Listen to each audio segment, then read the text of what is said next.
नमस्कार प्यारे साथियों, मैं आपका भाई विवेक पांडे। स्वागत और अभिनंदन है आपका। अक्सर ये सवाल रहता है कि सर यूपी पीसीएस की तैयारी कर रहे हैं तो क्या आरओ निकाला जा सकता है, क्या बीईओ भी निकाला जा सकता है। लोक सेवा आयोग की तैयारी लंबे समय से कर रहे विद्यार्थी जिन्होंने 3 attempt 4 attempt 5 attempt UP PCS को दिए, किसी कारणवश प्रीलिम्स नहीं निकला या मुख्य परीक्षा में पहुंचकर भी असफलता का मुंह देखना पड़ा, या लंबे समय से वे विद्यार्थी जो ये समझने के प्रयास में है कि आरओ और बीईओ साथ में दिया जा सकता है, तो ये सवाल का उत्तर कैसे निकलेगा। इस सवाल के उत्तर को निकालने के लिए आपको 2-3 पॉइंट समझने पड़ेंगे। पहला पॉइंट, इन सब की एलिजिबिलिटी क्या है। अगर सेम क्राइटेरिया और सेम एलिजिबिलिटी पर ये सारे एग्जाम दिए जा सकते हैं तो हाँ, ये सच बात है कि एक साथ तैयारी की जा सकती है। लेकिन एलिजिबिलिटी मात्र जान लेने से भी हमारा सही उद्धार नहीं हो सकता। तो दूसरा उत्तर आपको पूछना पड़ेगा कि इनके सिलेबस और पैटर्न के बिहाफ पर भी थोड़ा समझाइए कि क्या इनकी तैयारी एक साथ की जा सकती है कि नहीं। तो दूसरा सवाल यही है कि आरओ, यूपी पीसीएस और बीईओ का समान पाठ्यक्रम है या इनके पाठ्यक्रम में कोई परिवर्तन है। क्या एक दिशा में एक रणनीति पर तैयारी करके फाइनली हम अपने रोड मैप के आधार पर अगर चलते रहें तो क्या एक साथ हम इन तीनों से पार पा सकते हैं। इसका उत्तर आपको इस वीडियो में मिलेगा और साथ ही आपको पता चलेगा आज की सीसैट में क्या क्या पढ़ना चाहिए, सीसैट कैसे क्लियर किया जा सकता है, क्योंकि 2026 में सीसैट को लेकर के बहुत सारी भ्रांतियां हैं और बहुत सारे विद्यार्थी 1-1, 2-2 नंबर से सीसैट से रुक रहे हैं। एक्स्ट्रा टाइम भी बहुत ज़्यादा आप देना नहीं चाहते, बहुत ज़्यादा एक्स्ट्रा एफर्ट लगाना नहीं चाहते। ऐसी दशा हम करें तो क्या करें। इन सब का उत्तर आपको इस वीडियो से मिलेगा, जहां मैं आपको हिंदी, आलेखन और निबंध तीनों के संदर्भ में चर्चा करता हुआ दिखूंगा। आप देख पा रहे होंगे एक साथ तैयारी यूपी पीसीएस के सीसैट को लेकर के, आरओ 2026 को लेकर के और बीईओ 2026 को लेकर के। सबसे पहले तो आप लोगों का यही सवाल है कि लगभग कितनी कितनी पोस्ट देखने को मिल रही है। तो बीईओ में ये चीज़ स्पष्ट किया जा चुका है कि 360 से ज़्यादा पोस्ट के लिए अध्याचन भेजा जा रहा है और बीईओ की भर्ती जो रुकी हुई थी इसके लिए नई नियमावली जो है लागू करने की बात कही गई थी। लेकिन बीते दिनों जो जानकारी प्राप्त हुई, जिसको मैंने यूट्यूब पर आप लोगों के सामने प्रेषित भी किया, कि अब नई नियमावली नहीं बनाई जाएगी, अब पुरानी नियमावली में ही कुछ प्रमुख संशोधनों के साथ इसको आगे किया जाएगा। यानी कि कुल मिलाकर के बीईओ के पाठ्यक्रम में कोई नवीन परिवर्तन, कोई चेंज नहीं है, कोई चेंज नहीं है। इसकी एलिजिबिलिटी क्राइटेरिया में थोड़ा सा परिवर्तन है। इसको लेकर के समकक्षता का विवाद चल रहा था, जिस विवाद को अब पूर्णतः समाप्त किया जा चुका है। दरअसल हाईकोर्ट का कहना है कि समकक्षता शब्द ही हटा दीजिए, आप नियमावली से हटा दिया गया। तो समकक्षता शब्द हटने के बाद अब आपकी जो योग्यता हुई वो हो गई प्रत्येक स्नातक यानी ग्रेजुएट जो बीएड भी किए हुए हों, यानी प्रत्येक ग्रेजुएट युवा जो कि बीएड कर चुके हैं, जिनका बीएड कंप्लीट हो चुका है। कब तक?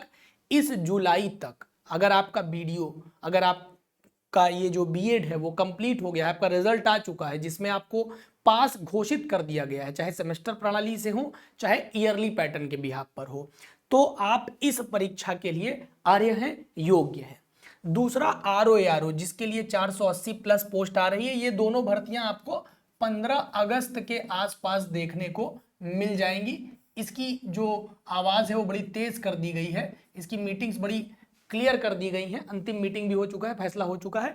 15 अगस्त के आसपास आपको, अगर इसमें कोई विशेष रोक नहीं लगी, कोई विशेष राजनीतिक या किसी प्रकार का कोई अड़ंगा नहीं लगा या किसी प्रकार की कोर्ट कचहरी का मामला इस पर नहीं चला, तो ये 15 अगस्त के आसपास कभी ना कभी आपको इसका संक्षिप्त विज्ञापन देखने को मिल जाएगा, जिसमें पूरी चीज़ आपको पता चल जाएगी।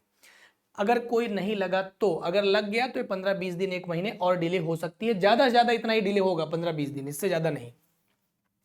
अब इसमें क्या है, इसके लिए प्रत्येक स्नातक विद्यार्थी, देखिए इसमें आरओ 2 पद है, एक समीक्षा अधिकारी, एक सहायक समीक्षा अधिकारी। तो समीक्षा अधिकारी के लिए तो केवल स्नातक चाहिए होता है, किसी भी स्ट्रीम से ग्रेजुएट युवा हो, चाहे आपने बीए किया हो, बीए किया हो, या फिर आपने बीएससी किया हो, या बीकॉम किया हो, बीटेक किया हो, बीसीए किया हो, बीबीए किया हो, बैचलर ऑफ कम्युनिकेशन किया हो, बीआर किया हो, बीएमएस किया हो, है ना, या MBBS ही क्यों ना कर लिया हो आपने, ठीक है, कुछ भी किए हो जो स्नातक की डिग्री आपको देता हो, ऐसे प्रत्येक विद्यार्थी आरओ के लिए वैलिड है। आरओ की लगभग लगभग जो पोस्ट है वो मान के चलिए कि 200 से कम रहेगी, यानी 160 से 180 के इर्द गिर्द बताई जा रही है कि आरओ की पोस्ट है इस बार, ठीक है। 150 प्लस तो 100% गारंटेड है, लेकिन 160 से 180 तक ये जा सकती है। अभी अध्याचन कुछ विभागों से नहीं मिले हैं तो इतना जाएगा। और इसके लिए अगर आप देखेंगे तो अप्रॉक्स मान के चलिए कि 300 के आसपास, 300 प्लस पोस्ट इस बार जो है एआरओ के लिए, एआरओ के लिए इस बार पदों की संख्या ज्यादा है। इसके लिए आपको स्नातक के साथ साथ ओ लेवल की डिग्री चाहिए होती है। क्या चाहिए होती है? ओ लेवल की डिग्री। लेकिन ओ लेवल अगर आपके पास कंप्लीट नहीं है तो ओ लेवल के अलावा इसमें कुछ समकक्ष आर्यता वाली डिग्रियां हैं जिसके आधार पर आपको वैलिड किया जा सकता है। जैसे प्रत्येक वे युवा जिन्होंने बीएससी आईटी कर रखा है वे इसमें वैलिड माने जाएंगे, ठीक है, एक चीज। दूसरी चीज, जिन्होंने बीटेक कर रखा है सीएस या आईटी से, वे विद्यार्थी इसमें वैलिड माने जाते हैं। तीसरा, वे विद्यार्थी जिनके पास पीजीडीसीए है वे विद्यार्थी वैलिड माने जाते हैं। अब ये इग्नू से या यूपीआरटीओयू से भी चल जाएगा, ये इग्नू से भी चल जाएगा, यूपीआरटीओयू चल जाएगा, मान्यता प्राप्त यूजीसी से मान्यता प्राप्त विद्यालय विश्वविद्यालयों से पीजीडीसीए की डिग्री चल जाएगी, या नीलेट या डोएक सोसाइटी से मान्यता प्राप्त पीजीडीसीए इसमें चल जाएगा।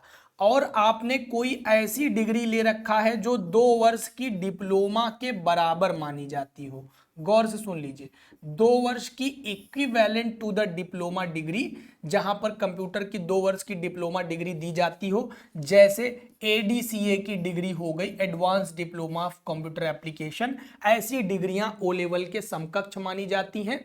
ओ लेवल के समकक्षता के आधार पर 2018 का एक लेटर जारी किया गया था जिसको हमने अपने टेलीग्राम पर डाल रखा है। हम लास्ट में आपको टेलीग्राम पर जुड़ने का तरीका भी बताएंगे। तो उस पे से जाकर के कुल 22 प्रकार की डिग्रियों के बारे में चर्चा की गई है कि इनमें से कोई भी डिग्री ओ लेवल की वैलिड मानी जाएगी।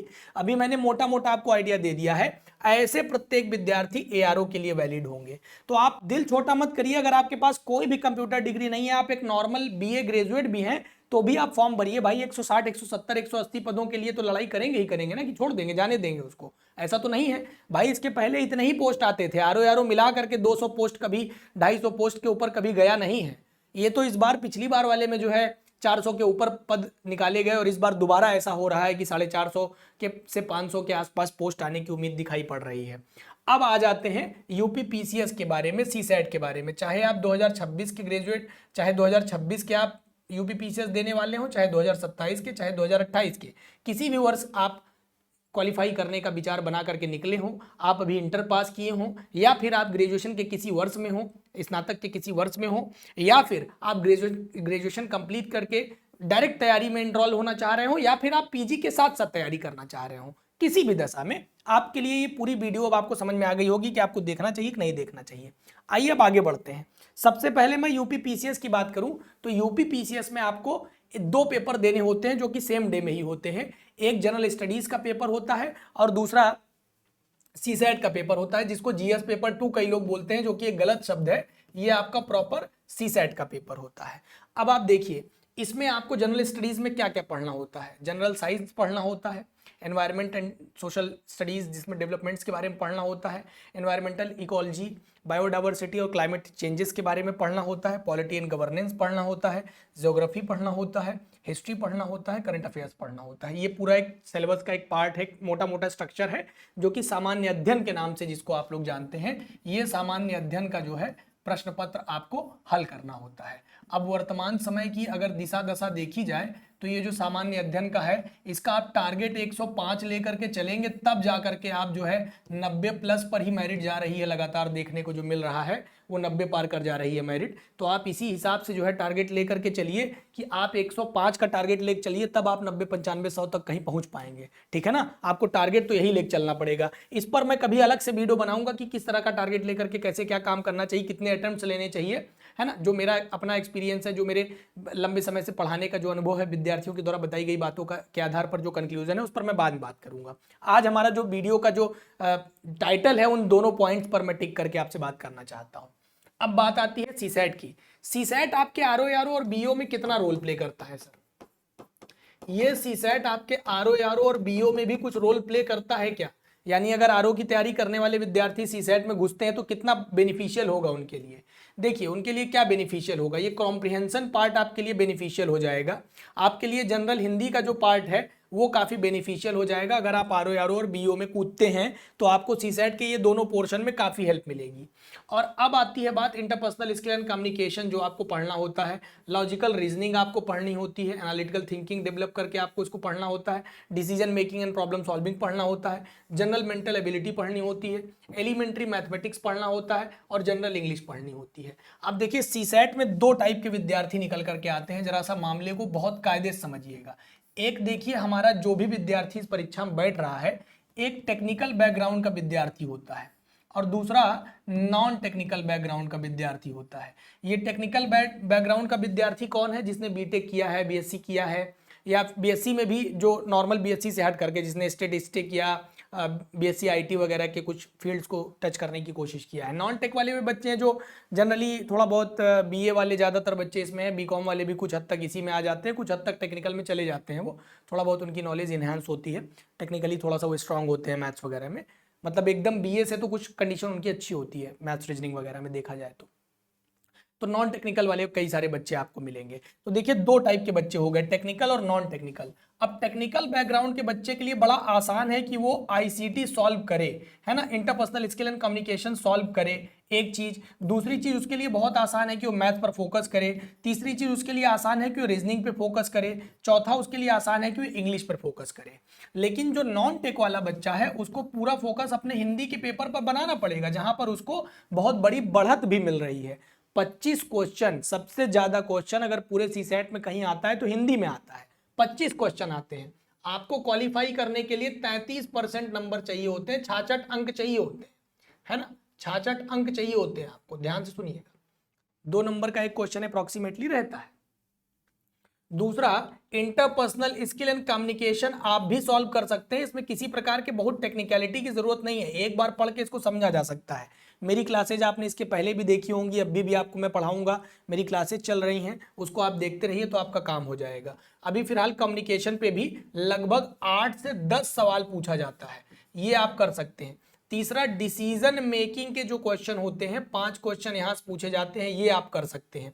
चौथा, आप प्रैक्टिस करके, अभ्यास करके, चाहे आप कितने भी हिंदी माध्यम के, घोर हिंदी माध्यम के विद्यार्थी ही क्यों ना हो, लेकिन इंग्लिश का जो कॉम्प्रिहेंशन पार्ट है मेरे दोस्त, ये तो प्रैक्टिस करके आप सॉल्व कर ही सकते हैं। बचपन से स्कूल के दौरान भी आप लोग इसको सॉल्व करते आए हैं, ऐसा तो है नहीं कि बिल्कुल ही एकदम अनभिज्ञ हैं, ये चीज़ आपने जीवन में कभी किया ही नहीं। कर सकते हैं भाई, इतने अनजान थोड़ी हैं आप, तो ये चीज़ भी आप आसानी से कर सकते हैं अभ्यास के माध्यम से। अच्छा, इतनी चीजें कर लेने पर आपको कितने नंबर मिल रहे हैं? सब छोड़ दीजिए, आप मैथ पूरा छोड़ दिए हैं एकदम, रीजनिंग आपने छुआ तक नहीं, ठीक है, आपने इन्हीं पोर्शन को देख लीजिए तो 25 10 35 5 40 और कम से कम 3 सवाल यहाँ 43, 43 क्वेश्चन जो है मैक्सिमम आपको मिल रहे हैं। चलिए, आपको केवल 33% नंबर चाहिए, मैं इसमें -10 कर देता हूं तो कितने बच गए? यहां पर बच गए -10 करने से 33 क्वेश्चन बन गए। 33 प्रश्न अगर आप यहां पे सही मार देते हैं तो सीसैट के एकदम आप मुहाने पर हैं, क्वालिफाई करने की कंडीशन में है, आप क्वालिफाई कर गए हैं। 10 क्वेश्चन मैंने माइनस किया, इतनी गलती नहीं करनी है आपको। हिंदी में 22 से 23 तक रहना है, ये मान के चलिए, आराम से रह सकते हैं। कम्युनिकेशन की मैं बात करूं तो 7 क्वेश्चन आप आसानी से सॉल्व कर सकते हैं, अगर 10 आ रहा है तो 8 आ रहा है तो 6 कर दीजिए, आसानी से कर सकते हैं।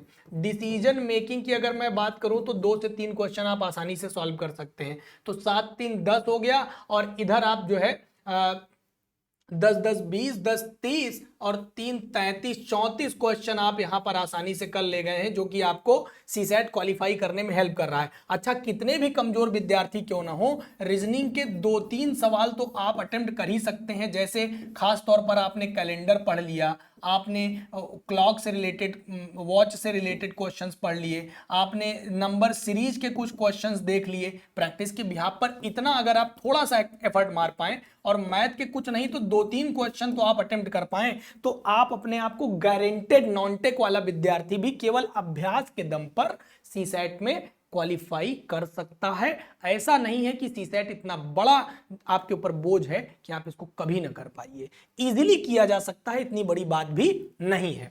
इसको कैसे करना है इस पर बात करते हैं। अब देखिए, मेरी 10 बजे रोज सीखो सीरीज चलती है, 10 बजे लाइव सेम चैनल पर मेरी क्लास चलती है फ्री ऑफ कॉस्ट। बस आप इसको ज्वाइन कर लीजिए। मैं इंटरपर्सनल स्किल एंड कम्युनिकेशन भी आपको पढ़ाऊंगा, ठीक है, फ्री ऑफ कॉस्ट मेरी वीडियो पड़ी हुई है, ये भी आप जा करके देख सकते हैं। और अगर आप इसको डिटेल में पढ़ना चाहते हैं, जैसे जो प्योर हिंदी मीडियम का विद्यार्थी है, तो हमारी एक इंडिविजुअल बैच भी उसको मिल जाएगी। वो बैच का सहारा लेकर के ये सारी चीजें कंप्लीट कर सकता है, लाइफ टाइम के लिए इस बवाल से बाहर निकल सकता है। अब देखिए, जो टेक्निकल बैकग्राउंड के बच्चे हैं वो भी इन चीजों को कैसे टच करेंगे, तो टेक्निकल बैकग्राउंड के बच्चे को एक बार बैच का सहारा लेना पड़ेगा, क्लास का सहारा लेना पड़ेगा। लेकिन नॉन टेक वाले बच्चे इसको केवल अभ्यास के दम पे कर सकते हैं। एक काम जो सबको करना है, 5 ईयर का पेपर पीवाईक्यू के बेस पर आपको सॉल्व करना ही करना है, इसके बिना आप कुछ भी नहीं कर सकते। ये 100% करना है, इसी को करके आपको कॉन्फिडेंस आपका बूस्ट होगा, बिल्ड होगा कि आपको आगे कैसे बढ़ना है। ये हो गया यूपी पीसीएस का मामला, जहां पर आप देखेंगे तो यूपी पीएससी का जो एग्जाम है, इसमें प्रिलिमिनरी एग्जाम होता है। आपका पेपर 1 जनरल स्टडीज का होता है, पेपर 2 जनरल स्टडीज 2 जिसको सीसेट बोलते हैं। पेपर 1 आपका 200 मार्क्स का होता है, 200 मार्क्स का होता है, 150 क्वेश्चन आते हैं। अब इसमें आपको टारगेट 105 का करके चलना ही पड़ेगा दोस्त, कि इतना आपका क्वेश्चन अटेम्प्ट सही करना है। सही अटेम्प्ट तो कुछ बच्चे 120 करते हैं, कुछ 130 करते हैं, क्योंकि निगेटिव मार्किंग भी है, तो उसी के बिहाफ पे आगे बढ़ना है। पेपर 2 की बात करें तो 200 मार्क्स का होता है, 100 क्वेश्चन आते हैं, यानी 2 अंक आपको मिलते हैं। अब आप देखिए, अगर वहां पर आपने 33 क्वेश्चन सही किए तो 33 दूनी 66 अंक हो गए, जो कि आपने क्वालिफाई करने के लिए कर लिया। लेकिन बाई एनी चांस अगर इसमें से कोई ब्लंडर हुआ तो दिक्कत फंसेगी। वही मैं समझाने की कोशिश कर रहा हूं कि 2-3 क्वेश्चन रीजनिंग के, 2-3 क्वेश्चन मैथ के, है ना, 1 से 2 क्वेश्चन कॉम्प्रिहेंशन के, अगर आप इतना एक्स्ट्रा अटेम्प्ट लेकर के जाते हैं तो ये 100% तय मान करके जरिए कि आपका कोई सीसेट, कोई माइक लाल रोक नहीं सकता है।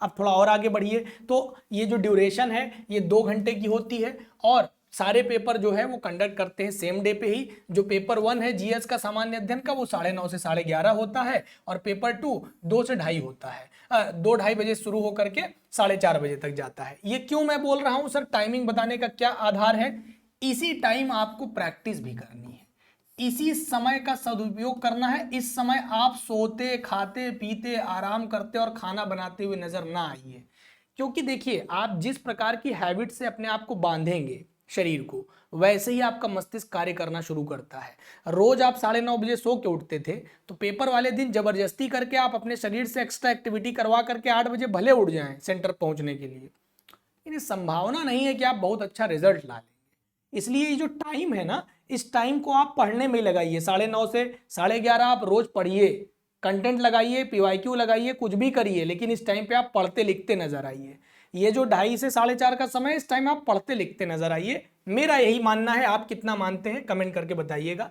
देखिए, इस पेपर में पेपर 2 को क्वालिफाइंग रखा गया है, जिसमें क्या क्या पढ़ना होता है। तो सीसेट में, आईसीटी में पढ़ना क्या होता है, तो देखिए पूरे सीसेट में क्या पढ़ना होता है, comprehension, interpersonal skill and communication, logical reasoning and analytical ability, decision making and problem solving question होते हैं, जनरल मेंटल एबिलिटी होती है, एलिमेंट्री मैथमेटिक्स होता है क्लास 10th लेवल का, और जनरल इंग्लिश होती है, जनरल हिंदी होता है। वही तो मैंने आपको अभी बताया कि क्या पढ़ना है, क्या छोड़ना है टेक और नॉन टेक वालों को। अब ये कुछ एक सिलेबस है कि अरिथमेटिक में क्या रहेगा, अलजेब्रा में क्या रहेगा, ये डिटेल सिलेबस है, इसका स्क्रीनशॉट लेते जाइए। हालांकि हम इसको टेलीग्राम पे भेज देंगे, तो आप लोग देख लीजिएगा। मैं थोड़ा सा हिंदी पे फोकस करूंगा, इसलिए क्योंकि इसको लेकर के मैं आगे कुछ और बातचीत करने वाला हूं आपसे। देखिए, हिंदी में आपको वर्णमाला पढ़ना है, विराम चिन्ह पढ़ना है, शब्द रचना पढ़नी है, वाक्य रचना पढ़ना है, अर्थ पढ़ना है, शब्द रूप पढ़ना है, संधि पढ़नी है, समास पढ़ना है, क्रिया पढ़नी है, अनेकार्थी शब्द पढ़ना है, विलोम पढ़ना है, पर्यायवाची पढ़नी है, मुहावरे लोकोक्ति पढ़नी है, तत्सम तद्भव पढ़ना है, देशज विदेशज पढ़ना है, शब्द भंडार पढ़ना है, वर्तनी पढ़ना है, अर्थबोध पढ़ना है, हिंदी भाषा के प्रयोग में होने वाली अशुद्धियों के बारे में पढ़ना है और उत्तर प्रदेश की मुख्य बोलियों के बारे में पढ़ना है। ये आपके प्रॉपर सीसेट का क्या है, सिलेबस है। अगर आप सीसेट के सिलेबस की बात करेंगे तो ये आपके प्रॉपर सीसेट का सिलेबस है जो आपके एग्जाम के लिए आपको लिख के दे दिया गया है। ठीक है, आइए अब थोड़ा सा और आगे बढ़ेंगे।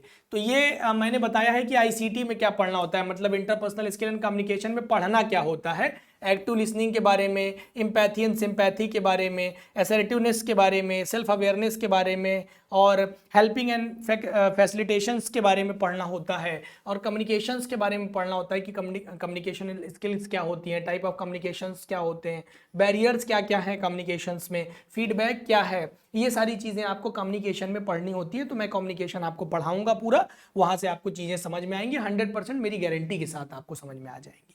देखिए हिंदी का रोल एक जगह पर और दिखाई पड़ता है मेंस एग्जाम में, जो कि 150 नंबर का पूरा पूरा एक पेपर है। इस पेपर में आपको, इस पेपर के बारे में मैं सरल भाषा में बता दूं, ये पेपर आपको यूपी पीसीएस एग्जामिनेशन में न केवल सिलेक्शन में काफी भारी मदद करता है बल्कि टॉप रैंक लाने में भी आपकी पूरी मदद करता है। प्रॉपर डीएसपी डीवाईएसपी बनाने में आपको ये अपना पूरा पूरा रोल प्ले करता है। क्यों सर? 150 नंबर के इस पेपर में 120 प्लस नंबर लाना बेहद आसान है। क्यों? क्योंकि इसमें 70 प्लस क्वेश्चन व्याकरण के हैं और व्याकरण अगर आपने सही सही कर ली तो इसमें गणित जैसे नंबर मिलते हैं, मैथ्स जैसे नंबर प्रोवाइड किए जाते हैं और सबसे ज्यादा नंबर आपको इस पेपर में मिलते हैं। औसत विद्यार्थी भी 200 नंबर के सामान्य अध्ययन के जीएस पेपर 1, 2, 3, 4, 5, 6 में जितना मेहनत करके गेन करता है उतना एक औसत विद्यार्थी इसमें ले आ लेता है। मतलब अगर आप थोड़ा ठीक से मेहनत करेंगे तो इस पेपर में सर्वाधिक अंक लाना कोई बहुत बड़ी बात नहीं है, दिवा स्वप्न नहीं है। इसमें पढ़ना क्या है तो गद्यखंड और गद्यखंडों के दिए गए कुछ प्रश्नोत्तर, संक्षेपण जिसको 1/3 पार्ट में लिखा जाता है, सरकारी पत्र पढ़ना है, अर्ध सरकारी पढ़ना है, पत्र लेखन में तार लेखन पढ़ना है, कार्यालय आदेश पढ़ना है, अधिसूचना और परिपत्र, कुल 6 पत्र आपके सिलेबस में लगे हुए हैं। ये 6 पत्र आपको पढ़ने हैं। अब शब्द ज्ञान में उपसर्ग प्रत्यय की जानकारी, विलोम की जानकारी, वाक्यांश की जानकारी, वर्तनी की जानकारी, मुहावरे की जानकारी। आपको बता दें कि ये सब आपके आरओ के सिलेबस में भी लगे हुए हैं और प्रीलिम्स और मेंस दोनों में लगे हुए हैं और आपके बीईओ के सिलेबस में भी लगे हुए हैं। बीईओ के सिलेबस में, मेंस में पूरी तरह से ये लगे हुए हैं, सेम टू सेम, कोई अंतर नहीं है। बल्कि आरओ के सिलेबस में जब आप पत्र पढ़ने जाएंगे तो 9 पत्र पढ़ना पड़ेगा। बीईओ के सिलेबस में जब आप पत्र पढ़ने जाएंगे तो यहां पर 7 पत्र पढ़ने होते हैं। सिलेबस कम ज्यादा जरूर है लेकिन डिफर नहीं है। सर इसका उत्तर तो मिल गया कि अगर सिलेबस में समानता है तो एक ही तैयारी से एक ही साधे सब सधे हो सकता है। यहां यह नहीं कह सकते एक ही साधे सब सधे सब साधे सब जाए, तो सब साधने पर सब नहीं जा रहा है, सब साधने पर सब मिलने की संभावना यहां बन रही है। अब देखिए यहां पर जरा सा ऐसे में भी काफी समानताएं दिखेंगी, जो कि पूरे 150 नंबर का आप निबंध लिखते हैं यूपी पीसीएस की मुख्य परीक्षा में 3 सेक्शन में पूछा जाता है, section A, section B, section C. Section A में 3 पार्ट में आपसे क्वेश्चन पूछे जाते हैं, literature and culture, social spaces और पॉलिटिकल स्पेयर्स के बारे में। सेक्शन बी में आपको science and environment and technology से रिलेटेड कोई क्वेश्चन हो सकता है, इकोनॉमिक स्फेयर से रिलेटेड हो सकता है, एग्रीकल्चर इंडस्ट्रीज ट्रेड्स के बारे में हो सकता है। सेक्शन सी की बात करेंगे तो नेशनल इंटरनेशनल इवेंट्स से रिलेटेड हो सकता है, नेचुरल क्लाइमेट से रिलेटेड हो सकता है और लैंडस्लाइड या अर्थक्वेक या जो है किसी संबंध में हो सकता है, या नेशनल डेवलपमेंट प्रोग्राम्स के बारे में कोई क्वेश्चन हो सकता है। अभी मैं इसके बारे में थोड़ी और चर्चा करूंगा, बस इतना जानिए कि 700 शब्दों में 3 सेक्शंस में, खंड का, खंड खा, खंड ग में 3-3 क्वेश्चन पूछे जाते हैं, जिसमें से सिलेक्ट करके कोई एक निबंध सेक्शन ए से, कोई एक निबंध सेक्शन बी से और कोई एक निबंध सेक्शन सी से, यानी कुल 3 निबंध लिखने होते हैं, जिसके एवज में, प्रत्येक के एवज में आपको 50-50 नंबर मिलते हैं। अब आगे बढ़िए। अब आप थोड़ा सा आगे बढ़ेंगे तो आरओ के सिलेबस पर नजर डालिए। अभी मैंने आपको पीसीएस का सिलेबस समझाते हुए ये समझाने की कोशिश किया कि कैसे ये सिमिलैरिटीज प्ले करते हैं। तो आरओ के सिलेबस में अगर आप जाएंगे तो देखिए सामान्य अध्ययन तो इसमें भी पढ़ना है। क्या आपको जनरल साइंस नहीं पढ़नी होती है क्या यूपी पीसीएस के लिए? क्या भारतीय इतिहास नहीं पढ़ना होता? क्या इंटरनेशनल मूवमेंट नहीं पढ़ना होता? कि भारतीय राजतंत्र और अर्थव्यवस्था या संस्कृति के विषय में अध्ययन नहीं करना होता? कि इंडियन एग्रीकल्चर नहीं पढ़ना होता है, उसके व्यापार के संदर्भ में नहीं पढ़ना होता? कि जनसंख्या नहीं पढ़ते? कि आपने विश्व का भूगोल या भारत का भूगोल आपको पीसीएस में नहीं पढ़ना होता है? कि आपको अधुनातन राष्ट्रीय और अंतर्राष्ट्रीय महत्वपूर्ण घटनाक्रम करंट अफेयर्स नहीं पढ़ना होता? कि रीजनिंग नहीं पढ़ते आप जो है सीसेट में रीजनिंग पढ़ के आए हैं? यूपी स्पेसिफिक पेपर ये न केवल प्रीलिम्स में आप पढ़ते हैं बल्कि जीएस पेपर 5-6 में आप पढ़ रहे होते हैं। ठीक है, एग्रीकल्चर के बारे में अगर आप देखें, व्यापार के बारे में देखें, रहन सहन के बारे में देखें, सामाजिक प्रथाओं के संदर्भ में देखें, बस बदलता क्या है? The pattern of asking the question. यानी कि जब यूपी पीसीएस में यही सिलेबस से सेम सिलेबस से प्रश्न पूछेगा तो प्रश्न का तरीका भिन्न होगा। तरीका क्या होगा? भिन्न होगा। लेकिन जब यही चीज आरओ में पूछेगा, जब यही चीज बीईओ में पूछेगा तो पैटर्न डिफरेंट रहेगा। आप में से जो बच्चे थोड़ा सा पके हुए हैं ना, वो मेरी बात को एग्जांपल के रूप में समझ जाएंगे। जो पेपर 11 फरवरी 2023 को हुआ, जो आउट हो गया, वो पेपर उस वर्ष के यूपी पीसीएस से कहीं ज्यादा बेहतर पेपर था। अच्छों की हालत खराब हुई। कई बच्चे बाद में कह रहे थे, थोड़ा बुरा लग सकता है, बढ़िया हुआ, बहुत हालत खराब थी। फिर बाद में जब पेपर आया तो उसको इस पैटर्न पे पूछा कि एकदम बिल्कुल डिफर था। और मेरिट 140, 142, 143, 144, 145, 138, 140 तक मेरिट गई थी भाई साहब। इतनी हाई मेरिट सोच के देखिए। पेपर का ट्रेंड बिल्कुल अलग। ये आरओ और बीओ है। तो ट्रेंड आपको समझना पड़ेगा ताकि आप जो पैटर्न के बिहाफ पर पढ़ के जा रहे हैं, जो कंटेंट तो देखिए भाई साहब सेम है। हड़प्पा की खुदाई से सवाल यूपी पीसीएस में पूछेगा, आरओ और बीओ में पूछेगा, तो बदल नहीं जाएगी। खुदाई का नाम नहीं बदल देगा, वो खुदाई से जुदाई नहीं हो जाएगा, लेकिन पैटर्न बदल जाता है। अब यहीं पर आप जो हिंदी पढ़ रहे हैं प्रीलिम्स के लिए, आपने इसमें विलोम पढ़ा और यही विलोम आप सीसेट में भी पढ़ के जाएंगे। अगर आप कायदे से तैयार कर लिए तो आपको सीसेट में हेल्प किया कि नहीं किया? हाँ सर किया। अच्छा, यही अगर आप कायदे से पढ़ ले रहे हैं तो क्या आपको आरओ में भी तो पूरी मदद कर रहा है? साथ में यूपी पीसीएस के मेंस में आपको प्रॉपर हेल्प करता हुआ दिखाई पड़ रहा है, साथ में बीईओ में भी प्रॉपर हेल्प करता हुआ दिखाई पड़ रहा है। तो क्यों ना कायदे से पढ़ा जाए भाई। वाक्य और वर्तनी शुद्धि आपको मेंस में भी दिख रहा है, आरओ में भी दिख रहा है, पीसीएस में भी दिख रहा है। यही चीज वाक्यांश के लिए एक शब्द, यही चीज तत्सम तद्भव के साथ है, विशेषण विशेष के साथ है, पर्यायवाची के साथ है। और यहां पर इसके साथ क्या हो रहा है? तो 60 क्वेश्चन आपसे पूछे जा रहे हैं, जिसके एवज में आपको एक नंबर मिल रहा है प्रत्येक क्वेश्चन के लिए। Each question 1 marks you can gain the RO examination. ठीक है, अब और आगे बढ़ रहे हैं तो आप यहीं पर मुख्य परीक्षा में प्रवेश कर जाते हैं। मुख्य परीक्षा में प्रवेश करते ही आप 2 घंटे में सामान्य अध्ययन का पेपर सॉल्व करते हैं, जिसके एवज में आपको 120 प्रश्न दिए जाते हैं। ये जीएस है, किसका? आरओ का जीएस है। ये वही जीएस है जिसके विषय में कहा जा रहा है कि अब इसको लिखित रूप में लिया जाएगा, अब इसमें लिखित परीक्षा कराई जाएगी, जिसको लेकर के लगातार बवाल और घमासान मचा है कि अब जीएस को लिखित करा दिया जाएगा। एक बात बताइए, यूपी पीसीएस की तैयारी करने वाले जो अच्छे बच्चे हैं उनके लिए तो वैसे भी जीएस पेपर 1, 2, 3, 4, 5, 6 सब पहले से ही आंसर राइटिंग फॉर्मेट में था। उनके लिए क्या दिक्कत है? लेकिन हाँ, यही एक परीक्षा थी जो वास्तव में हिंदी भाषी छात्रों छात्राओं के लिए बहुत मील का पत्थर साबित होती थी, जहां पर एकमात्र हिंदी पर एकाधिकार रखने वाले विद्यार्थी अपना परचम लहराते थे और समीक्षा अधिकारी और सहायक समीक्षा अधिकारी जैसे सचिवालय के शानदार पदों पर विराजमान होते थे, अच्छे ग्रेड पे की नौकरी पा जाते थे। अगर ऐसा हुआ तो इन विद्यार्थियों को थोड़ा ज्यादा मेहनत करनी पड़ेगी, क्योंकि ये आंसर राइटिंग में थोड़े कमजोर होते हैं। इसी में आपको थोड़ी ग्रिप बना करके चलनी पड़ेगी। तो जो विद्यार्थी आरओ का सपना देख रहे हैं उनसे मैं ये निवेदन करूंगा कि जीएस को थोड़ा डीपली पढ़ना शुरू कर दीजिए और केवल एक काम करिए, कुछ करिए चाहे मत करिए, भोजन न करिए, लेकिन रोज एक उत्तर, केवल एक उत्तर जरूर लिखिए। आप देखेंगे कि मात्र 20-21 दिन, 22 दिन, 25 दिन, 1 महीना, 1.5 महीना बीतते बीतते आपके उत्तर लेखन में एक अलग ही फ्लो, एक अलग ही डायमेंशन, एक अलग ही डिमांड पूरी करने की, जो क्वेश्चन का डिमांड है, टॉपिक की डिमांड है, उसको पूरा करने का एक अलग ही शैली, एक अलग ही नजरिया आप विकसित कर लेंगे। और ये सारी चीजें आपको कहां से मिलेंगी? तो रोज केवल और केवल एक आंसर प्रैक्टिस से मिलेंगी।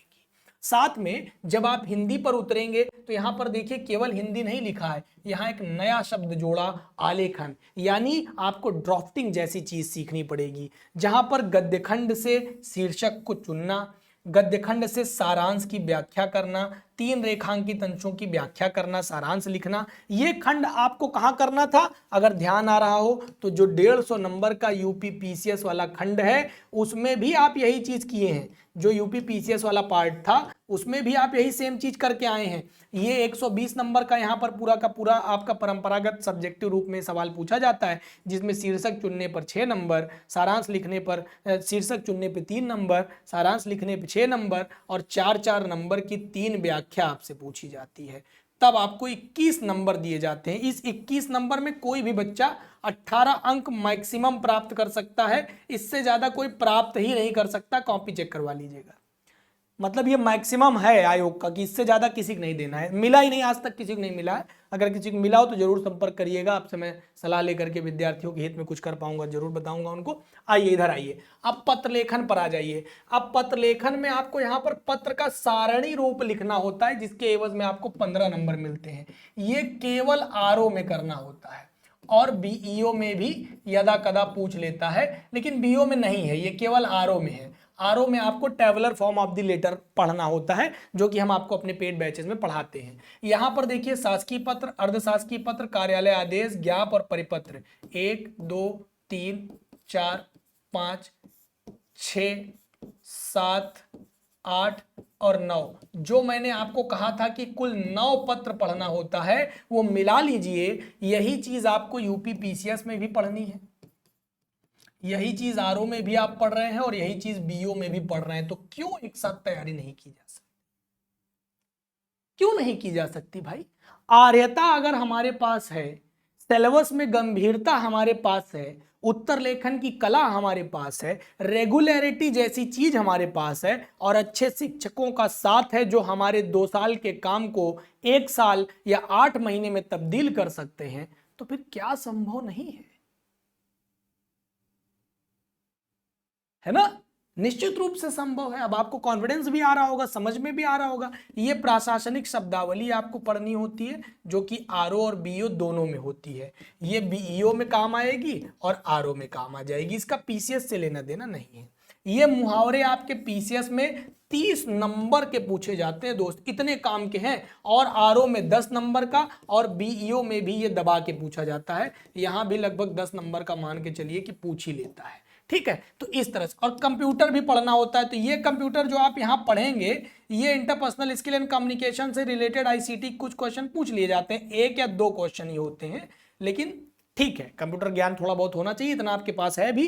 5 क्वेश्चन 10 नंबर के लिए यहां पर पूछे जाते हैं और ये आपको आंसर राइटिंग फॉर्मेट में लिख करके बताना होता है एग्जाम में, ठीक है। इसी तरह से वही सेम चीज, ये आपने क्या प्रीलिम्स में नहीं पढ़ा, वाक्यवर्तनी नहीं पढ़ा, अनेकार्थी नहीं पढ़ा, तत्सम तद्भव विषय, सब तो आप प्रीलिम्स में पढ़ के आ रहे हैं। जो प्रीलिम्स में पढ़ के आ रहे हैं वही मेंस में लिख रहे हैं। अलग क्या है? हटाओ भाई, अलग से केवल दिखाने के लिए है। मैंने कंपेयर करके बताया है आपको कि अगर आप आरओ का प्रीलिम्स देखिए और आरओ का मेंस देखिए तो केवल एक चीज बदला हुआ दिखाई पड़ेगा, वो है केवल पर्यायवाची शब्द यहां से हटा दिया जाता है।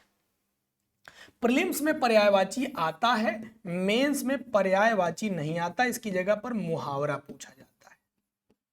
और एक चीज और बदल जाता है, यहां पर आप ये पेपर 1 घंटे में सॉल्व कर रहे थे, यहां आधे घंटे में सॉल्व करेंगे। स्पीड और अच्छी होनी चाहिए। यहां पर भी 60 नंबर मिल रहे थे, यहां पर भी 60 नंबर मिल रहे थे। यहां 10 क्वेश्चन 10 प्रश्न पूछा जा रहा था, 10 अंक मिल रहा था। यहां 6 क्वेश्चन पूछा जा रहा है और प्रत्येक क्वेश्चन पर 2 अंक मिल रहा है, इसलिए आपको 6 क्वेश्चन के एवज में 12 नंबर मिल रहा है। सोचिए, हिंदी की ताकत मुख्य परीक्षा में कई गुना बढ़ा दी जाती है। ये बढ़ा क्यों दी जाती है? क्योंकि यहाँ प्रत्येक प्रश्न के एवज में 2 अंक मिल रहे हैं, और जब प्रश्न के एवज में 2 अंक मिल रहे हैं तो एक क्वेश्चन गलत होने पर यहाँ पर नुकसान भी 2 क्वेश्चन के बराबर होगा। इस बात को हल्के में मत लीजिएगा। और आगे बढ़िए, तो यहां पर निबंध पढ़ना है, और यही सेम टॉपिक यूपी पीसीएस में भी पढ़ना होता है, सेम टॉपिक आरओ में भी पढ़ना होता है, सेम टॉपिक बीईओ में भी पढ़ना होता है। तो भैया क्यों नहीं काम आएगा? सर, साहित्य के क्षेत्र में यूपी पीसीएस में, सामाजिक क्षेत्र में, राजनीतिक क्षेत्र में कोई एक निबंध करना था कि नहीं करना था? फर्क क्या आया जानते हैं? फर्क ये आया कि जब आप आरओ में करेंगे तो 600 शब्दों में लिखने की आजादी है, पीसीएस में करेंगे तो 700 शब्दों में लिखने की आजादी है, बीईओ में करेंगे तो 700 शब्दों में लिखने की आजादी है। इन शब्दों में प्लस माइनस 50 हो सकता है, यानी कहीं 700 लिखा है तो 650 चलेगा या 750 भी चलेगा, इससे ज्यादा नहीं चलेगा। इसकी गिनती कैसे की जाती है फिर कभी वीडियो में बताएंगे। इस पूरे में से टॉपिक में से एक और इस पूरे टॉपिक में से एक, यानी हमने बहुत डीपली सिलेबस को इंटरैक्शन के साथ समझते हुए हॉलिस्टिकली ये समझने की कोशिश की कि हाँ, तीनों की तैयारी हम एक साथ कर सकते हैं, इसमें कोई दो राय नहीं है, हम तीनों की तैयारी एक साथ कर सकते हैं। अब आइए देखिए, मैं निबंध को भी आपके सामने खोल करके रख दिया हूं। सेम टॉपिक मैंने एक तरफ इंग्लिश में लिख दिया, एक तरफ हिंदी में लिख दिया है। ये यूपी पीसीएस का सिलेबस है सर, और ये आपके सामने आरओ का सिलेबस है सर। खुद ही समझ जाएंगे आप, कोई इब्बट नहीं है, आप मिलान करके देख लीजिए। और आगे बढ़ेंगे तो ये आपके सामने बीईओ का सिलेबस है। देखिए, क्या अपठित गद्यांश हम पीसीएस में और आरओ में नहीं पढ़े? क्या हमने संक्षेपण नहीं पढ़ा? क्या हमने रेखांकित अंशों की व्याख्या नहीं की? तो ये 100 नंबर के लिए हम क्यों परेशान हो? लोक सेवा आयोग की परीक्षा की तैयारी करने के लिए अगर हमने केवल एक बार पकड़ लिया सर को, तो सीख लेने के बाद फिर कोई दिक्कत वाली बात नहीं रह जाती। देखिए, पत्र में शासकीय पत्र पढ़ रहे हैं, एक दूसरा अर्धशासकीय पत्र पढ़ रहे हैं, तीसरा आदेश पढ़ रहे हैं, चौथा ज्ञाप पढ़ रहे हैं, पांचवा अधिसूचना पढ़ रहे हैं, छठवां प्रेस विज्ञप्ति पढ़ रहे हैं, सातवां परिपत्र पढ़ रहे हैं। मैंने कहा ना, यहाँ पर आपको 7 पत्र पढ़ने होते हैं और वहां पर आपको 9 पत्र पढ़ने होते हैं, जो कि आप अगर आरओ के सिलेबस का पत्र तैयार कर लेते हैं तो आपको दिक्कत नहीं आएगी। यहाँ पर भी वाक्यों को हिंदी से अंग्रेजी और अंग्रेजी से हिंदी करना है, ये थोड़ा सा एक अलग पार्ट होता है, जो कि ना तो पीसीएस में पढ़ना है ना तो आरओ में पढ़ना है, यहाँ पे अलग से पढ़ना पड़ेगा। यहाँ पर आपकी इंग्लिश स्किल भी चेक की जाती है और हिंदी स्किल भी चेक की जाती है कि क्या आप लिखे हुए किसी अंश का हिंदी में, अंग्रेजी में लिखा हुआ है तो उसको हिंदी में अनुवादित कर सकते हैं, क्या हिंदी में लिखा है तो उसको अंग्रेजी में अनुवादित कर सकते हैं, ये सवाल पूछा जाता है। देखिए, विलोम हम पढ़ के आए, सीसेट से लेकर के मेन से लेकर के आरओ तक। पर्यायवाची हमने पढ़ा, हमने तत्सम तद्भव पढ़ा, हमने क्षेत्रीय और विदेशी भाषाओं को पढ़ा सीसेट में, वर्तनी पढ़ी, अर्थबोध पढ़ा, शब्द रूप पढ़ा, संधि पढ़ा, समास पढ़ा, क्रिया पढ़ी, हिंदी वर्णमाला पढ़ा, विराम चिन्ह पढ़ा, शब्द रचना पढ़ी, वाक्य रचना पढ़ा, अर्थ पढ़े, मुहावरे लोकोक्तियां पढ़ी और प्रदेश की बोलियों के विषय में हमने जाना। तो ये सारी चीजें तो हम पढ़ ही रहे हैं, आप देख लीजिए। यही सेम, बस फर्क इतना है कि यहाँ पर 2 ही निबंध लिखने होते हैं बीईओ में, और अभी तक हम जब पीसीएस और आरओ में थे तो 3-3 निबंध लिखते थे। टॉपिक सेम है, आप उठा करके देख लीजिए, टॉपिक में एक अक्षर मात्र का अंतर नहीं मिलेगा। अगर ये सारी चीजें करना है तो सर कैसे कर सकते हैं? तो देखिए, अब आपका स्टडी आईक्यू परिवार इसमें क्या मदद करेगा। स्टडी आईक्यू परिवार के पास आपके लिए बैच है। आप हमारी, अगर इंग्लिश मीडियम के बच्चे हैं, अगर आप इंग्लिश माध्यम के विद्यार्थी हैं, तो आप जो है हमारा आरंभ बैच ज्वाइन कर सकते हैं। रुके रहिए, मैं अभी आपको बताऊंगा कि आप मुझसे पर्सनली कैसे जुड़ सकते हैं, टेलीग्राम पर कैसे जुड़ेंगे, ठीक है। और अगर आप हिंदी माध्यम के विद्यार्थी हैं तो आप हमारा अभ्युदय बैच ज्वाइन कर सकते हैं। ये बैच ज्वाइन कर सकते हैं आप, अभ्युदय बैच। ये सारे दोनों के दोनों बैच ही अभी 25 जुलाई से शुरू हुए हैं, यानी आपको इसमें फ्लैट 60% का डिस्काउंट भी दिया जा रहा है। ये 60% का डिस्काउंट आपको मिलेगा अगर आप बीके लाइव कोड लगाते हैं तो। ये कोड लगाते ही आपको 60% का डिस्काउंट मिल जाएगा फ्लैट। और ये दोनों बैच में क्या क्या मिलेगा सुन लीजिए। सबसे पहले आपको 20 बुक्स का बंडल दिया जाएगा, जो कि किताबें एनसीईआरटी बेस्ड लिखी गई हैं और ये आपके घर पे मिलेगा, ठीक है ना। आंसर राइटिंग पैटर्न पर लिखी गई है, जहां पर आपको सब कुछ, ये किताबें प्रीलिम्स प्लस मेंस ओरिएंटेड होती हैं, केवल प्रीलिम्स के लिए नहीं, ये प्रीलिम्स और मेंस ओरिएंटेड होती हैं। आपका प्रीलिम्स ना रुके इसलिए हम आपको क्रक्स देते हैं। ये क्रक्स आपके लिए बहुत यूजफुल होता है, हमारी टीम के द्वारा बनाया जाता है, जो कि आपके लिए काफी यूजफुल होता है। हम आपको इसमें मेंटोरशिप भी प्रदान करते हैं, हम आपको इसमें मेंटोरशिप देते हैं, हम आपको इसमें एनसीईआरटी का एक रिकॉर्डेड बैच दे देते हैं, ये रिकॉर्डेड मिल जाएगा। एक ओल्ड आरंभ या अभ्युदय आपको रिकॉर्डेड दे देंगे, आरंभ या अभ्युदय आपको रिकॉर्डेड दे दिया जाएगा। आपको प्रॉपर गाइडेंस दी जाएगी, 4 मेंटोर्स मिलेंगे जो ऑल टाइम आपकी प्रॉब्लम रिजॉल्व करेंगे। साथ में हम एक वादा भी करते हैं कि हमारी बैच में पढ़ने वाले विद्यार्थियों का प्रीलिम्स निकलने के बाद हम उनका पूरा पैसा वापस कर देते हैं। जी हाँ, हम आपको पूरा पैसा वापस कर देते हैं और आपको मेंस के लिए प्रॉपर फ्री में गाइडेंस देते हैं। आईसीटी प्रोग्राम के अंतर्गत हम आपका इंटरपर्सनल स्किल सुधारते हैं और माफी चाहूंगा, हम जो है आईजीपी प्रोग्राम के अंतर्गत इंटरव्यू गाइडेंस प्रोग्राम आपको देते हैं। इस प्रोग्राम में आपकी पर्सनालिटी काफी डेवलप की जाती है।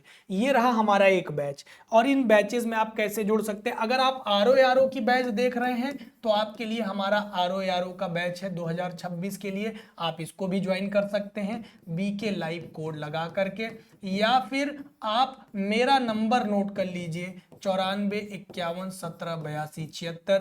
ये मेरा पर्सनल नंबर है, इस पर आप मुझे व्हाट्सएप करके इस बैच के बारे में बता सकते हैं कि सर मेरा नाम ये है, मैं बैच ज्वाइन करना चाहता हूं। आपको केवल इतना लिखना है कि मेरा नाम फलाना और मैं फलानी बैच ज्वाइन करना चाहता हूं आरओ के लिए, आपको बैच ज्वाइन करा दिया जाएगा। या तो मेरी टीम का नंबर नोट कर लीजिए, मेरी टीम का नंबर है, जैसे देखिए मैं आपको हमेशा तो बात करते हुए नहीं मिल सकता क्योंकि मैं तो क्लास में रहूंगा, तो मैं आपका व्हाट्सएप पर रिप्लाई कर सकता हूं, कॉल पर मैं रिप्लाई नहीं कर पाऊंगा। व्हाट्सएप पर मैं आपकी हेल्प कर सकता हूं, जिस भी प्रकार की आपकी हेल्प चाहिए हो मैं हेल्प कर सकता हूं। लेकिन मेरी टीम को अगर आप कॉल करेंगे तो 9289996923 ये नंबर नोट कर लीजिए। इस नंबर पर मेरी टीम आपकी प्रॉपर हेल्प करेगी। कैसे हेल्प करेगी? आप जैसे ही फोन करेंगे उनको बताएंगे कि हमने विवेक सर की क्लास देखी है, विवेक सर का एक वीडियो देखा है, हमें बीके लाइव कोड लगाकर जितना भी मैक्सिमम डिस्काउंट मिल सके हमें फलानी बैच दे दीजिए। जो भी बैच आपको चाहिए, चाहे यूपी पीसीएस की बैच चाहिए हो,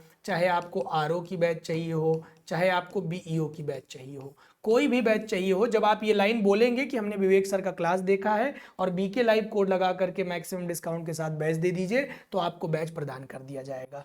अब आपके पास आता है जुड़ने का तरीका। सर आप मुझे इस टेलीग्राम पर ज्वाइन कर लीजिए, जितनी चीजें मैंने आपको बताया है ये सब का पीडीएफ इसी टेलीग्राम पर दे दिया जाएगा। क्यूआर को स्कैन करिए, स्क्रीनशॉट ले लीजिए इस पूरे पेज का, क्यूआर को स्कैन करिए और मुझे ज्वाइन कर लीजिए। और अगर आप मुझसे कुछ बातचीत करना चाहते हैं, कोई समस्या है, कोई दुविधा है, किसी प्रकार की गाइडेंस चाहिए, बैच से जुड़ना है या जो भी है, तो आप मुझे यहाँ पर इंस्टाग्राम पर फॉलो कर सकते हैं। साथ में ये हमारा व्हाट्सएप चैनल है विवेक सर ऑफिशियल के नाम से, इस क्यूआर को स्कैन करिए और आप मुझे व्हाट्सएप चैनल पर ज्वाइन कर लीजिए। अब मैं आपको बता दूं कि अगर आप ऑफलाइन टेस्ट, अगर आप प्रयागराज में रहते हैं तो स्टडी आईक्यू परिवार का प्रयागराज में ऑफलाइन ब्रांच है। इस क्यूआर को स्कैन करिए और इसको रजिस्टर कर लीजिए। रजिस्ट्रेशन करने के बाद आप चाहें तो पहला टेस्ट फ्री में सबको मिल रहा है। पहला टेस्ट ऑफलाइन टेस्ट है, 2 अगस्त को ये टेस्ट होने वाला है और 31 जुलाई तक आप इसमें एनरोल कर सकते हैं। कर लीजिए, पहला टेस्ट फ्री होगा। और अगर आप ऑफलाइन टेस्ट सीरीज ज्वाइन करना चाहते होंगे तो आप मेरा नाम लेकर के ऑफलाइन सेंटर में जाकर के आप टेस्ट सीरीज ज्वाइन कर सकते हैं। जैसे ही आप ऑफलाइन सेंटर पे जाएंगे आप उनको बताइएगा कि ऑनलाइन हमने विवेक सर का वीडियो देखा है, हमको टेस्ट सीरीज ज्वाइन करना है, आपकी पूरी मदद करेगी, हमारी टीम वहां बैठी हुई है। ठीक है, साथ में आपको ये सारे बैचेस हमारे प्रदान किए जाएंगे। अगर आप ऑनलाइन टेस्ट सीरीज लेना चाहते हो तो बीके लाइव कोड लगा करके आप ऑनलाइन टेस्ट सीरीज भी ज्वाइन कर सकते हो। ये है, ठीक है। 31 जुलाई तक हमारा ऑफर चल रहा है, 60% का डिस्काउंट चल रहा है इस समय, फ्लैट 60% का डिस्काउंट। ये डिस्काउंट कब तक चलेगा? 31 जुलाई तक चलेगा। इस ऑफर का पूरा लाभ आप ले सकते हैं। ये रहा हमारा आरंभ बैच, ये रहा अभ्युदय बैच। इन बैचेस में क्या मिलेगा मैंने बता दिया। बैच कैसे ज्वाइन करना है, या तो मुझे व्हाट्सएप कर दीजिए या तो मेरी टीम को कॉल कर लीजिए, और नहीं तो डायरेक्ट अगर आप लेना चाहते हैं तो मैं उसका तरीका बता देता हूं। हमारी आंसर राइटिंग बैच आप ले सकते हैं। जो विद्यार्थी उत्तर लेखन, केवल उत्तर लेखन सीखना चाहते हैं वो हमारे आलेखन बैच में जुड़ जाइए। जो बच्चे केवल आरओ की बैच चाहते हैं वो केवल आरओ की बैच ज्वाइन कर सकते हैं, जिसमें प्रीलिम्स मेंस सब पढ़ाया जाएगा, कंप्लीट गाइडेंस दी जाएगी, मेंटरशिप तक प्रदान कर रहे हैं हम लोग अपने आरओ के बैच में। जो लोग केवल यूपीपीसीएस के प्रीलिम्स की बैच ज्वाइन करना चाहते हैं वो ये बैच ज्वाइन कर सकते हैं। साथ में मैं आपको बता दूं कि हमारे पास आपके लिए बीईओ का रिकॉर्डेड बैच उपलब्ध है। जी हाँ, बीईओ का फाउंडेशन रिकॉर्डेड बैच उपलब्ध है। एक उपहार आपको मेरी तरफ से, अगर आपने वीडियो को यहां तक देखा है तो एक उपहार मेरी तरफ से आपको मिलेगा। ये बैच आपको रिकॉर्डेड फॉर्मेट में उपलब्ध है, जिसमें आपको कंप्लीट प्रीलिम्स और कंप्लीट मेंस का प्रिपरेशन कराया गया है। जो विद्यार्थी बीईओ के लिए तैयारी करना चाहते हैं वो विद्यार्थी केवल और केवल 4500 रुपए मात्र में, देखिए ये ऑफर केवल 2 दिन तक के लिए वैलिड रहेगा। वैसे तो हमारे यहाँ ये बैचेस बहुत महंगे हैं, ये 7-8 हजार रुपए का बैच है, लेकिन बीके लाइव कोड लगाने पर आपको ये केवल और केवल 4500 रुपए मात्र में हमारा ये रिकॉर्डेड बैच मिल जाएगा, जिसमें आपको कंप्लीट प्रीलिम्स और कंप्लीट मेंस की बैच दे दी जाएगी और आप इसको इत्मीनान से पढ़ सकते हैं। और साथ में आपको 10 टेस्ट भी प्रदान किए जाएंगे, 10 टेस्ट भी आपको प्रदान कर दिए जाएंगे इस पूरी बैच में। इसके लिए आपको 94 51 17 82 76 इस नंबर पर व्हाट्सएप डाल देना है मुझे कि सर मेरा नाम फलाने, मुझे ये बैच चाहिए। इस रुपए में ही मिलेगा, इससे फीस कम इससे नहीं हो पाएगी। ठीक है, इस बात को क्लियर रखिएगा कि फीस इससे ज्यादा कम नहीं हो पाएगी। ऑलरेडी हमने ये मेरी तरफ से आपको ऑफर दे दिया है। और मेरी टीम का नंबर जैसा कि मैंने बताया कि 9289996923, इस नंबर पर आप कॉल करके मेरी टीम से जैसे ही मेरा नाम बताएंगे कि विवेक सर का वीडियो देखा है, वीके लाइव कोड लगा करके हमको बैच दे दीजिए, तो आपको इसी फीस में दे देंगे कि सर ने 4500 रुपए में बोला था तो हमको उतने में ही दीजिए। बता दीजिएगा कि सर ने 4500 बोला है, उतने में ही बैच चाहिए, उससे ज्यादा पैसा नहीं देंगे। क्लियर बता दीजिएगा। केवल ये बात किसके लिए लागू होती है? बीईओ के लिए लागू होती है और किसी के लिए नहीं। बाकी सब में जो फीस टीम डिसाइड करती है वही फीस लगती है। अब देखिए, अब आप इन बैचेस में ज्वाइन कैसे करेंगे? गूगल पर जाइएगा, गूगल पर जा करके लिखिएगा स्टडी IQ।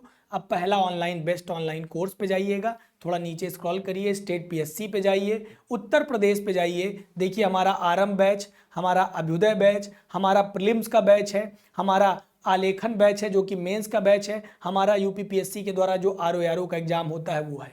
मान लीजिए आप हमारा प्रीलिम्स का बैच लेना चाहते हैं, कोई बच्चा अगर हमारे प्रीलिम्स के बैच में भी पढ़ लेगा तो आरओ निकल सकता है, बीओ भी निकल सकता है। ठीक है, प्रीलिम्स तो निकाल लेगा आराम से वो।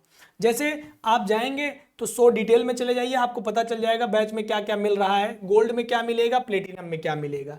बाई नाउ पर जाइए, कूपन का ऑप्शन आया, बीके लाइव कोड लगा दीजिए। जैसे ही आप बीके लाइव कोड लगा करके अप्लाई करेंगे, आप देखेंगे कि आपको 4499 में आपको गोल्ड मिल रहा है और प्लेटिनम 7999 में मिल रहा है। लेकिन ये फीस आपको फ्लैट 60% हो जाएगी, ये और कम हो जाएगी। अभी आप इसको चेक कर लीजिएगा तो और कम हो जाएगी। देखिए, जो बच्चे हमारा इंडिविजुअल बैच ज्वाइन करना चाहते हैं, मैं बता दूं कि जो बच्चे हमारा इंडिविजुअल बैच हिंदी का ज्वाइन करना चाहते हैं, इंडिविजुअल हिंदी का बैच, हिंदी का बैच इंडिविजुअल, क्या इंडिविजुअल केवल हिंदी का बैच ज्वाइन करना चाहते हैं, जिसमें केवल व्याकरण पढ़ाया गया हो, पत्र पढ़ाया गया हो, निबंध पढ़ाया गया हो, ठीक है, हाँ, गद्यखंड पढ़ाया गया हो, केवल ये ज्वाइन करना चाहते हैं तो वो लोग मुझे व्हाट्सएप कर दीजिएगा इस नंबर पे, हम आपको यहां से बैच प्रदान करवा देंगे। ठीक है, तो ये पूरा तरीका था बैच में जोड़ने का। आज के लिए इतना ही, तब तक के लिए राम राम, दुआ सलाम, खुश रहिए, मस्त रहिए, पढ़ते रहिए, अपना और अपनों का बहुत सारा ख्याल रखिए। जैसा कि मैंने आपको बताया कि यहाँ से आप मुझे टेलीग्राम पर ज्वाइन कर सकते हैं, यहाँ से इंस्टाग्राम पर viveksir.official। आज के लिए इतना ही। जानकारी मुझे लगता है कि आपको पूरी कर दी गई है, बहुत लंबी वीडियो मैंने बना दिया है ताकि आपकी सारी जानकारी आप तक पहुँच जाए। फिर भी कुछ रह गया हो तो कमेंट करिएगा या मुझसे अलग से संपर्क कर लीजिएगा। धन्यवाद, नमस्कार।